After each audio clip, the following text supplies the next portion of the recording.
मुख्यमंत्री त्रिवेंद्र सिंह रावत ने रविवार को उत्तराखंड राज्य स्थापना दिवस के अवसर पर उत्तराखंड पर्यटन विकास परिषद द्वारा आयोजित माउंटेन टेरेन बाइकिंग रैली का फ्लैग ऑफ कर शुभारंभ किया। उन्होंने राज्य के 21वें वर्ष में प्रवेश के लिए सभी को बधाई दी। मुख्यमंत्री त्रिवेंद्र ने कहा कि उत्तराखंड राज्य भौगोलिक विषमताओं से भरा प्रदेश है, जिसमें साहसिक खेलों की बहुत अधिक संभावनाएं हैं।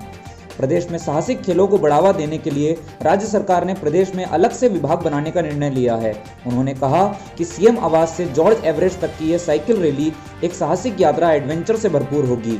मुख्यमंत्री ने माउंटेन बाइकिंग रैली में 13 महिलाओं के प्रतिभाग करने पर प्रसन्नता व्यक्त करते हुए कहा कि इससे साहसिक खेलों के प्रति अन्य महिलाएं भी जागरूक होंगी।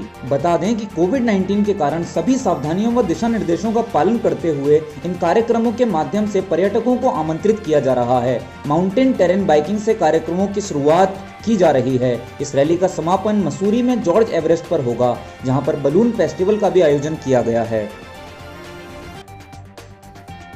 रविवार को प्रदेश के छात्र छात्राओं को 4G कनेक्टिविटी के रूप में एक नई सौगात दी है। मुख्यमंत्री त्रिवेंद्र सिंह रावत ने शहीद दुर्गा मल्ल राजकीय महाविद्यालय डोईवाला के अलावा प्रदेश के अन्य महाविद्यालय को इंटरनेट व निःशुल्क वाईफाई की सुविधा दी। ITDA उत्तराखंड के सहयोग से राज्य के 105 राजकीय महाविद्यालयों, 5 विश्वविद्यालयों व उच्च शिक्षा निदेशालय इंटरनेट में अब 4G कनेक्टिविटी के साथ वीडियो कॉन्फ्रेंसिंग सुविधा शुरू कर दी गई है। मुख्यमंत्री ने कहा कि प्रधानमंत्री नरेंद्र मोदी के डिजिटल भारत की ओर यह एक महत्वपूर्ण कदम है। यह प्राचीन से अर्वाचीन को जोड़ने की एक साकार पहल है। प्रदेश सरकार प्रदेश के महाविद्यालयों एवं विश्वविद्यालयों को डेडिकेटेड इंटरनेट लीज लाइन के माध्यम से high speed wifi internet connectivity प्रदान कर रही है। इससे छात्र छात्राओं को ज्ञानार्जन में सहयोग मिलेगा। उन्होंने कहा कि हमारी कोशिश है कि हमारा युवा आत्मनिर्भर बने। हमारा प्रयास है कि वह सिर्फ स्वयं रोजगार प्राप्त करने के लायक हो, बल्कि अन्य लोगों को रोजगार देने लायक भी बने। इस दौरान कॉलेज के प्राचार्य प्रोफेसर DC नैनवाल ने कहा कि 4G कनेक्टिविटी से प्रदेश के सभी छात्र छात्राओं को शैक्षिक सामग्री प्राप्त करने में आसानी होगी। स्टडी मटेरियल वह किसी भी वेबसाइट से डाउनलोड कर सकते हैं। सबसे ज़रूरी बात, इसके लिए उन्हें कोई खर्चा करने की भी ज़रूरत नहीं होगी। सुविधा के शुरू होने के बाद शहरी क्षेत्र के साथ ग्रामीण क्षेत्र में स्थित महाविद्यालय के छात्र छात्राएं महाविद्यालय परिसर में निःशुल्क वाईफाई की सुविधा प्राप्त कर सकेंगे।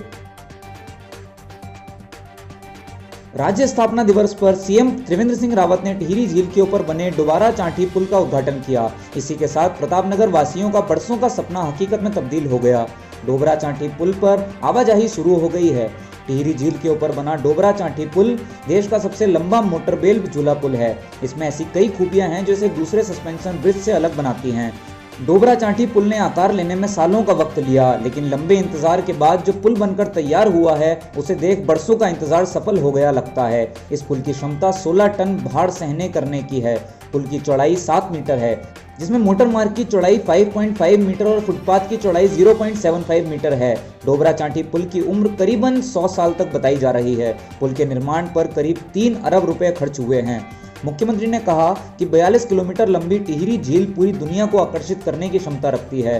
टिहरी झील साहसिक पर्यटन का भी केंद्र बनेगी तथा इसके आसपास अनेक पर्यटन गतिविधियों की शुरुआत होगी। इससे पर्यटन व्यवसाय को बढ़ावा मिलने के साथ ही आर्थिक समृद्धि की राह भी प्रशस्त होगी। डोबरा चांठी पुल के बनने से यह क्षेत्र पर्यटकों के लिए भी आकर्षण का केंद्र होगा, जिससे क्षेत्र में जनता की आर्थिकी में भी सुधार होगा। वहीं आवागमन में समय और धन की भी बचत होगी। इस अवसर पर मुख्यमंत्री ने सुशासन व भ्रष्टाचार मुक्त विकास एवं प्रदेश में स्वास्थ्य सुविधाओं को दुरुस्त किया जाना सरकार की प्राथमिकता बताया।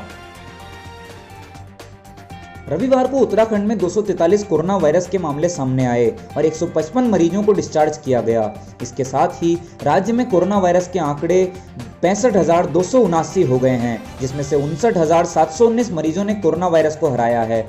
कोरोना वायरस के चलते 2 मरीजों की मौत हुई है। राज्य का रिकवरी रेट 91% के पास चल रहा है। अल्मोड़ा में 2, बागेश्वर में 1, चमोली में 3, चंपावत में 7, देहरादून में 97, हरिद्वार में 54, नैनीताल में 14, पौड़ी में 21, पिथौरागढ़ में 0, रुद्रप्रयाग में 10, टिहरी में 11, उधम सिंह नगर 11 और उत्तरकाशी में 12 मामले सामने आए हैं। शहीदों और आंदोलनकारियों के सपनों के उत्तराखंड का निर्माण कर रही है त्रिवेंद्र सरकार। आज शासन प्रशासन में बिचौलियों के लिए कोई जगह नहीं बची। सुशासन के लिए ई-ऑफिस को बढ़ावा दिया जा रहा है। नियमित रूप से ई-कैबिनेट बैठकों के माध्यम से निर्णय लेने हेतु एक स्वस्थ पारदर्शी परंपरा स्थापित की गई है। चारधाम यात्रा के बेहतर संचालन के लिए बनाया गया है देवस्थानम बोर्ड। ट्रांसफर भी अब सिफारिशों से नहीं बल्कि ट्रांसफर एक्ट के तहत होते हैं। हड़ताल मुक्त प्रदेश बनने की ओर भी कदम बढ़ा चुका है उत्तराखंड। आज माफियाओं के लिए उत्तराखंड में कोई जगह नहीं, चाहे वो भूमाफिया हो, खनन माफिया हो या शराब माफिया। इन 3.5 सालों में तमाम तरह के षड्यंत्र हुए। तमाम जो माफिया तत्व है, जो भ्रष्टाचारी तत्व है, वो इकट्ठा होकर के हमला करने का प्रयास कर रहा है। लेकिन हम जिस नीति पर चल रहे हैं उस पर हम पूरी तरह अडिग हैं। जैसे हम पहले दिन अडिग थे, ऐसे ही जब 5 साल होंगे तब भी हम इसी तरह से अडिग होंगे। कोई हमें हमारे रास्ते से अलग नहीं कर सकता है। मुख्यमंत्री श्री त्रिवेंद्र सिंह रावत की भ्रष्टाचार को लेकर जीरो टॉलरेंस की नीति और राज्य हित के लिए मजबूत फैसले लेने का ही परिणाम है कि उत्तराखंड विकास के पथ पर तीव्र गति से अग्रसर है। राज्य आंदोलनकारियों और शहीदों का बलिदान नहीं जाएगा बेकार। उनके सपनों का उत्तराखंड बना रही है त्रिवेंद्र सरकार।